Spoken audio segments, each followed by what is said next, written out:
Saya punya niat baik, ingin menyadarkan umat Islam bahwa engkau sekarang sedang dihukum oleh Allah karena kejahatan-kejahatan. Di Spanyol engkau dimusnahkan oleh Allah. Tidak ada seekor manusia muslim pun yang tinggal di Spanyol. Kemudian di mana lagi? Di Irak, Daulah Abbasiyah dimusnahkan oleh Holako, oleh Genghis Khan, musnah. Dan sekarang umat Islam lagi dihukum sama Allah, dijadikan bangsa-bangsa yang paling mundur, yang paling goblok, yang paling melarat, yang paling berantem sesama. Betul nggak?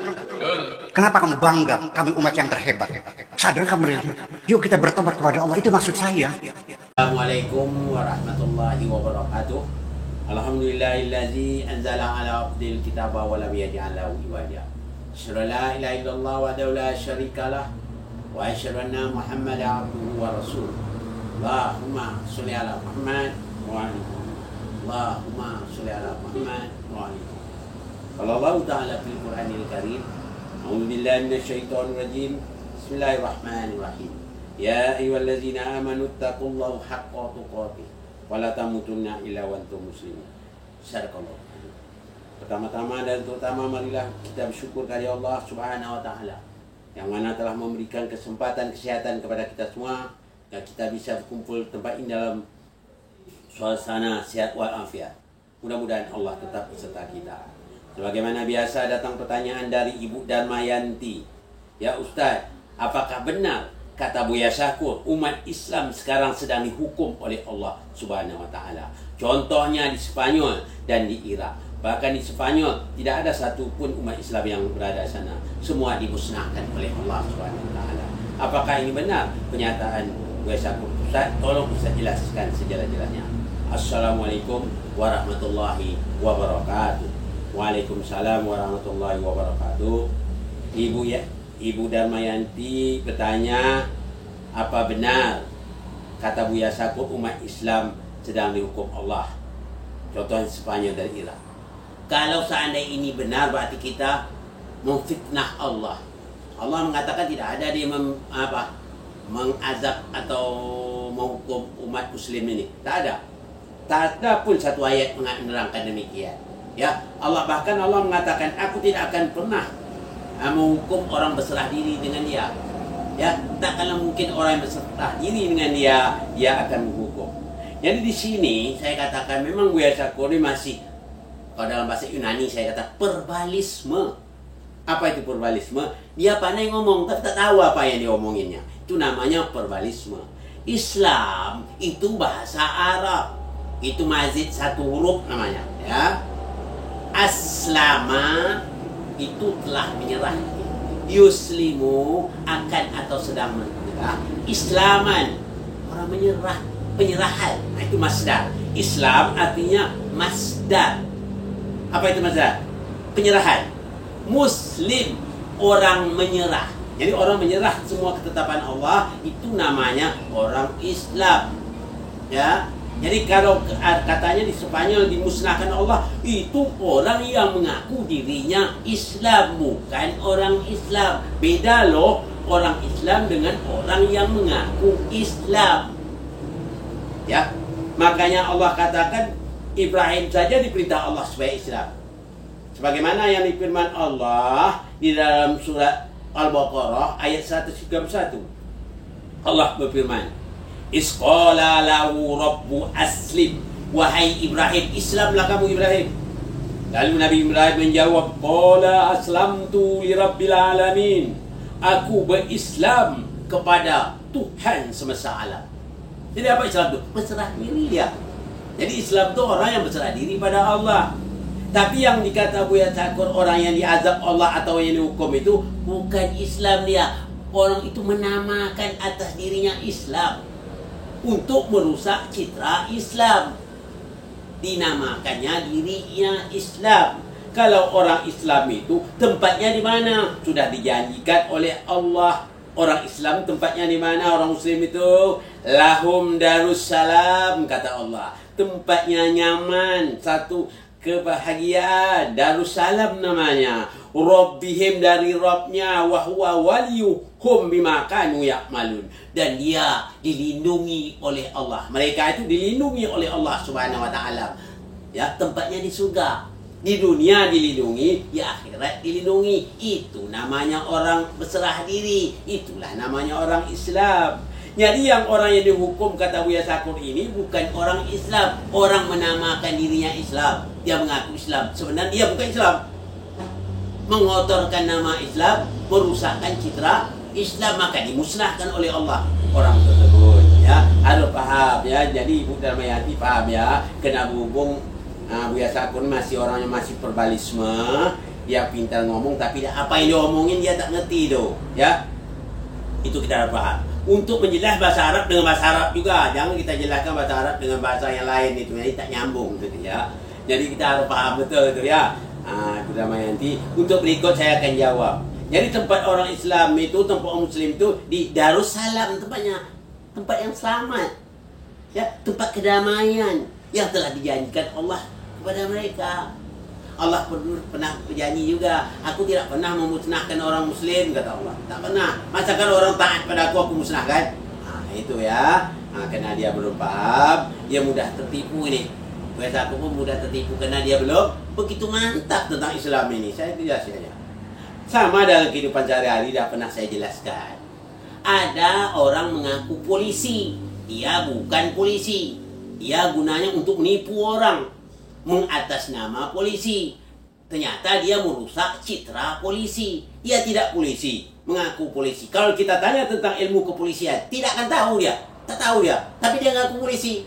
Hanya dia pandai berpakaian polisi. Tak bagaimana dia beli, tak mana tak tahulah kita. Dapat dia berpakaian polisi. Dia kalau tanya tentang kepolisian, tak tahu dia itu ilmunya. Kenapa? Dia tidak lewat pendidikan. Tapi dia dapat menipu. Ini kejadian yang nyata dunia pada tahun 2000 itu. Ada seorang cewek yang dari desa sana. Dia rambut panjang, nama dia Pulau Rupat. Ya, lewat FB.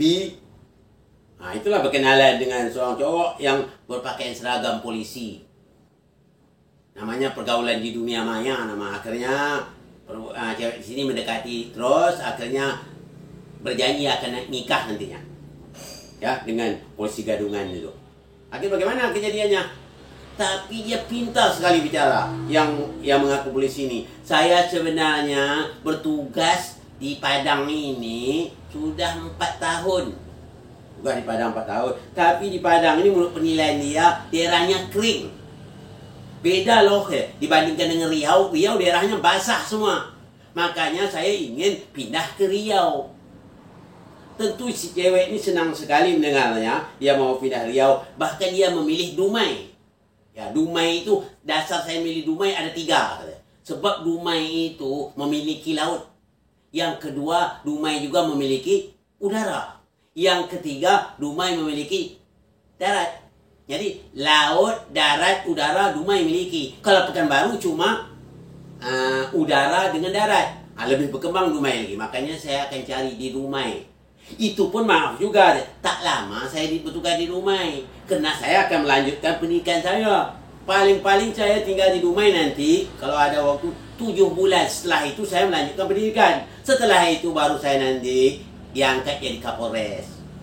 Dengar perkataan itu alangkah senang cewek ini. Akhir cewek ini melapor kepada ayahnya bahwa pacar dia itu mau pindah ke Dumai. Ya, mau pindah dilapor, senang sekali lah. Siapalah tak senang mendapat menantu nanti Kapolres nantinya. Senang sekali dia. Lanjutkanlah hubungan tersebut. Akhirnya lagi berbincang-bincang lagi. Tapi kata dia melanjut pembicaraan kemarin. Tapi ada kesulitan sedikit. Saya tidak punya uang sekarang nih. Belum punya uang. Kalau mau pindah ke Riau itu kita harus persiapan tuh. Ya, mau 75 juta. Saya tak punya itu 75 juta. Kalau sudah dapat punya juta, kita urus. Di atas itu kita nanti pindahlah saya ke rumah. Ya, 75 juta. Waktu itu 75 juta besar tahun 2000 itu. Tahun 2000 sudah termasuk besar 75 juta itu. Ya, termasuk besar. Hanya dia akhirnya dia urus katanya. Kalau bisa gitu dia mau minjam uang. Begitu maksudnya. Nanti kalau dah dapat saya nanti kita menikah di sana. Di Dumai. Setelah saya jadi Kapolres nanti. Senanglah hatinya keluarga perempuan ini, senang sekali dapat menantu nanti Kapolres pula. Siapa tak senang? Begitulah terus. Akhir uangnya ditransfer 75 juta. Apa kejadian? Uang lenyap, berita pun tak ada lagi ya. Itu namanya polisi gadung. Ngaku saja dia polisi, dia bukan polisi. Ditanya tentang kepolisian tak tahu dia tuh. Tapi dia kena apa aja penampilannya menarik, berpakaian polisi dia. Bicaranya seolah-olah benar-benar polisi dia. Dia mengatakan bertugas di Padang. Di Padang daerahnya kering. Kering di sini bukan artinya air, tak beruang itunya. Kalau di daerah Riau ini daerah basah banyak uang, makanya dia pengen pindah ke Riau. Di Dumai pula cari lagi strategis letaknya. Itu maksudnya. Begitu juga. Itu namanya polisi gadungan, menipu dia, merusak citra polisi ya. Dia bukan polisi, mengaku polisi. Itu sangat bahaya. Inilah orang yang dihancam. Kalau saya sangat setuju dihukum selama hidup begitu. Orang perusak itu dihukum selama hidup penjara. Itu paling bagus. Merusak citra polisi namanya ya. Bagus dihukum.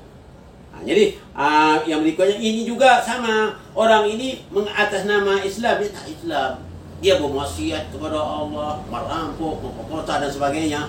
Dia mengaku Islam. Orang seperti ini yang mengaku Islam dimusnahkan oleh Allah Subhanahu Wa Taala, sebagaimana terjadi di Spanyol atau kejadian di Irak katanya. Itu orang yang mengatas nama Islam saja. Dia pun tak tahu tentang Islam.